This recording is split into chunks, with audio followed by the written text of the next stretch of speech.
Hello everyone.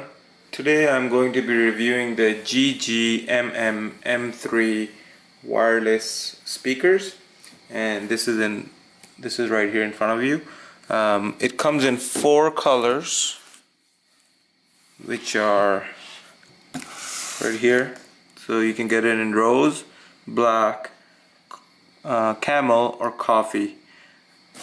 The one I have is the camel color, and let's just go over the sort of physical features of the speaker. There aren't too many buttons or anything like that. So starting off with the front, it's a brushed aluminum plate. It's very nice. It's matte finish. Doesn't take fingerprints very easily. There's some company branding here, but it is not too obnoxious or anything like that. I love the sort of industrial look of it, with the visible speakers in the bottom, behind the grill, the screws and everything.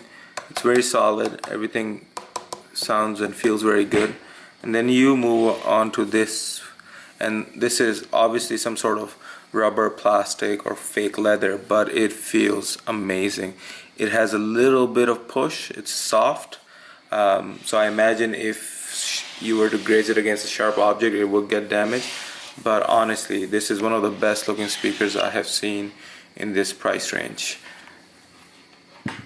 Nice rubber feet on the bottom, very good grip, and on the back you just have a aux in port, power cord, and a reset button, and then 2 ports for bass. Now, power adapter is not too bad. It's about the size of a laptop power adapter, and comes with a fairly long cord. I would say probably 2 meters.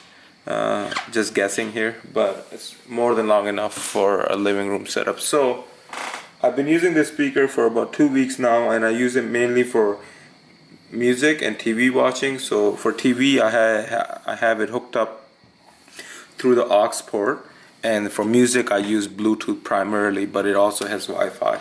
So let me go through a few things with you. One of the things I find weird is that they use the blue light to, it's a little bit neon in my camera, but it's blue, and they use the blue light to indicate Wi-Fi. So you have a power button here and mode 2, and then so if I change it, this white is Bluetooth, and it's just looking for me to connect to Bluetooth, and then green is aux, and back to purple is showing that Wi-Fi is turning on, and then it will change to blue when it's connected. So before I show you the app, I just want to talk about the audio quality. Because of the way this speaker's design, the sort of ported box, it is heavy on bass, and for my personal taste, I like it more balanced. So what I do is I change it in the equalizer and turn down the bass. For people who like bass more, they will probably enjoy out of the box sound. I also find that because the standard setting is more bass centric, you for watching TV or movies, you have to use an equalizer to turn down the bass so that people's voices can come out better. Otherwise, it sounds a little bit muffled when you're talking about when you're watching movies and listening to people talk. For music, it's great, but that's just something to keep note of. So this is the app. Let me just turn up my brightness.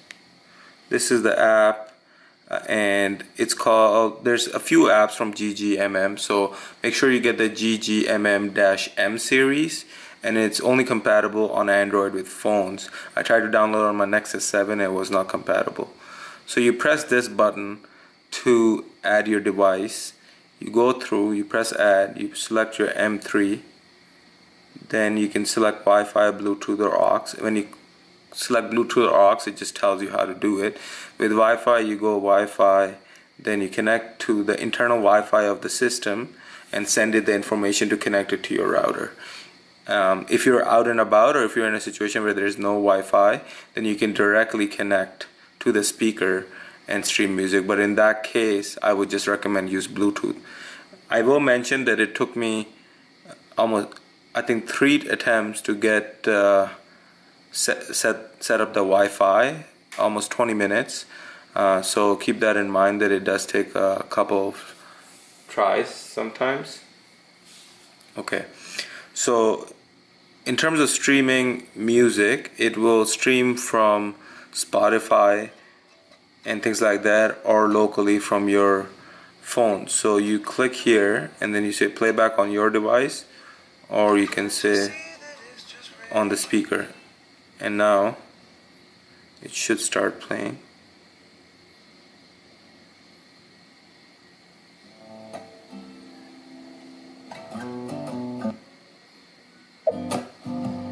So it does get pretty loud.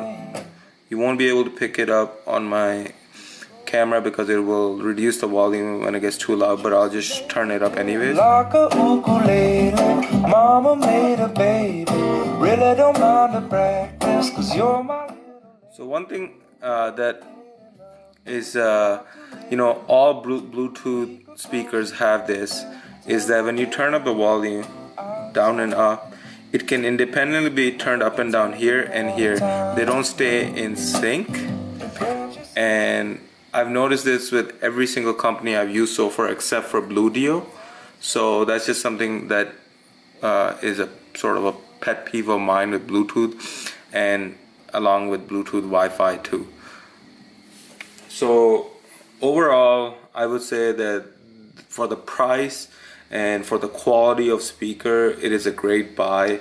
I love the design. It fits perfectly into the overall furniture and other electronic devices, and it kind of brings a nice accent to it. The things that I would change are probably make it a little less bassy. I would love if it had a remote with it to change the volume, because this is not a portable system. It's something you put on your shelf and then you sit on the couch. So I would love that I could use a remote to change the volume on the speaker, because yeah, you can use your TV or your phone to change the volume, but like I mentioned, they're independent of each other. So sometimes the way it works is like my phone will be halfway and then it'll be super quiet, and then I'll make it 1 notch up and it'll be super loud. And so this allows you finer tuning. And then the third is, I think the app can use some polishing. It had trouble connecting, and it took me a couple times to scan my local library. But personally, I just use it with aux and Bluetooth. I don't really use the Wi-Fi functionality as much. Other than that, I think the only thing I didn't mention is that you turn it off by just holding the mode button. Turn it back on. Another thing I do like about this speaker is that like none of the modes override each other, so I can leave the aux cable plugged in and still use Bluetooth. I have another Bluetooth speaker which also has Wi-Fi and aux, and if I plug in aux, then it just disables Wi-Fi and Bluetooth, versus this one just lets me select which mode I want. So I can have it set up for TV and for music through my phone, and just go up to the speaker and press the mode button. I really hope that maybe they can release a version 2 with a remote, and this would be a perfect speaker. I hope this was helpful for you. I know I didn't go over the Bluetooth connection, but it's very similar to Wi-Fi, much easier, just like any other Bluetooth device you would connect to your phone, and it's much more stable. I just think that this video will pass the limit of 10 minutes if I go over the Bluetooth as well. Thank you for watching. If it was helpful, please give me a thumbs up.